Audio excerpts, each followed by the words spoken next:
E aí, pessoal, hoje eu vou falar de um assunto que meio que é polêmico aí entre o pessoal, né? Que é a chamada direita e esquerda, né? Eu vejo que o pessoal tem uma definição de direita e esquerda que é quase engraçada, cara. O pessoal. Acho que o pessoal, sei lá, botaram fogo nos livros de sociologia, de filosofia, né? Comeram as páginas dos livros, não sei o que fizeram. Mas lá vai. O pessoal pensa que esquerda é uma seita, né? Que, sei lá, cultua o mal ali da humanidade, que tem um plano ali de acabar com a humanidade, junto com, sei lá. Não quero nem comentar com o que eu acho que eles vão acabar com a humanidade, porque eu me lembrei aqui até de umas besteiras que o pessoal falou que bate com essa loucura aí. Mas enfim, de qualquer forma, a definição de direita é aquele que vai defender a burguesia, ponto. Defender ali, ele está ali a favor de valores que estão alinhados à burguesia. A esquerda ela vai surgir num período ali meio que pós-era, pós não, né? No período ali industrial, né? Da Revolução Industrial. Por quê? Porque ali as obras de Marx, né, que o pessoal pensa que é o anticristo, mas é só um escritor, um autor. O que acontece? Ele vai dizer o seguinte, que o trabalhador, ele é explorado, porque o camarada muitas vezes sabe fazer uma casa, mas ele não é dono da casa. Ele sabe fazer lá sei lá, um instrumento, uma ferramenta, um carro, que seja, mas ele não é dono do carro. Porque o ganho dele é bem menor do que o ganho, do que o que ele produz, entendeu? Ele não consegue comprar com o que ele ganha o que ele produz. Como, por exemplo, o camarada trabalha na fábrica de carro, mas ele não tem dinheiro para comprar o carro. O carro, pelo menos, que ele produz, né? Vai que ele consegue comprar um carrinho de mão, né? Vai de cada um. Mas aí que tá. A direita vem e diz que não. Ok, tá tudo bem. O camarada ganha grana por conta do trabalho dele. Se esforce, vai lá. Trabalhe, trabalhe, trabalhe. E, e o Marx, né? O Karl Marx, ele sempre vai contra essa ideia aí de não, se trabalhar tá tudo bem, você vai ficar rico também.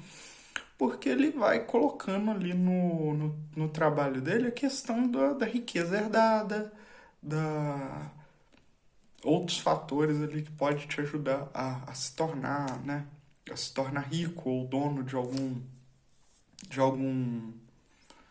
alguma indústria, alguma coisa ali que vai gerar riqueza. Geralmente a riqueza herdada ali é a melhor de todas, né, em função disso aí.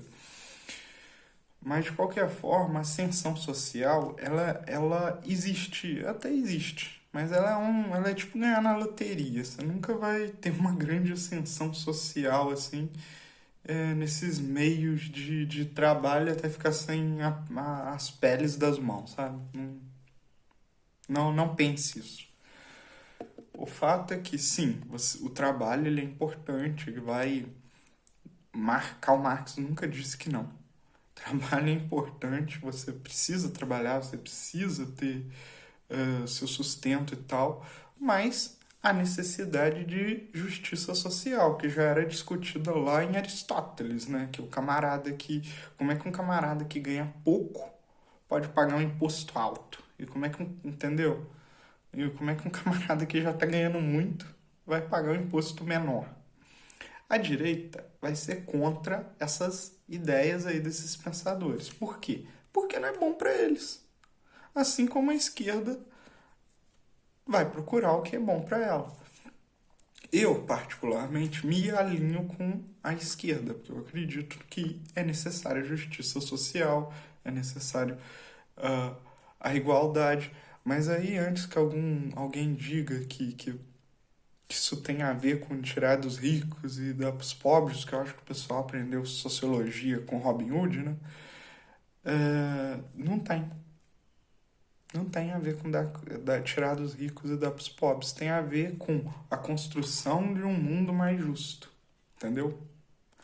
E um mundo mais justo não é uma teocracia que muitas vezes as pessoas pensam que tem a ver com, a direita tem valores de acreditar em Deus ou deuses, dependendo da sua fé. A direita tem valores supremos. Não! Tão como a esquerda não tem valores supremos. Mas os valores da esquerda, na minha opinião, são muito melhores em função de que está procurando uma sociedade mais justa. Tranquilo? Mas aí vamos separar uma coisa da outra. O pessoal associa direita e esquerda, não as ideias que compõem direita e esquerda, mas a ideia de um político, um líder político, um líder religioso, que virou moda isso, né? Só que lá vamos nós. O líder político, ele não necessariamente está alinhado com aquilo que ele prega estar. Entendeu? Não tô falando, não vou citar nomes, não vou citar ninguém. Mas vou citar Maquiavel, que é um autor. Maquiavel, numa das obras dele, comenta a seguinte frase, que um líder deve fazer o mal ali, algo que seja nocivo à sociedade, todo de uma vez, porque as pessoas vão esquecer. Mas o bem, ele vai fazendo ali no conta-gota, aos poucos. Por que fazer o bem aos poucos, no conta-gota?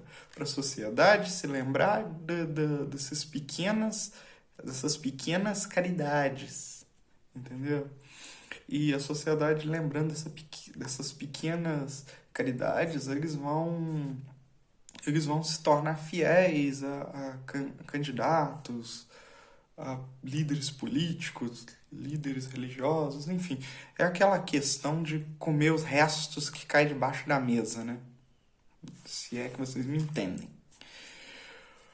O fato é o seguinte, que o ser político, ele não tem necessidade de ter um líder. Ele não tem necessidade de ter um líder eterno ali que o represente, porque a gente vive numa democracia. Lógico que a gente não, né?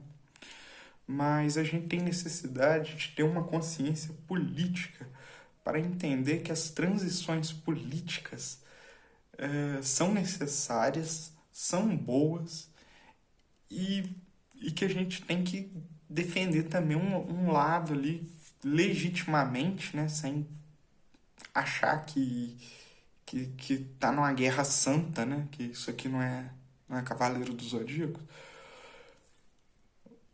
Não é desenho animado. Então você tem que defender o seu ponto com educação, com respeito, com sinceridade.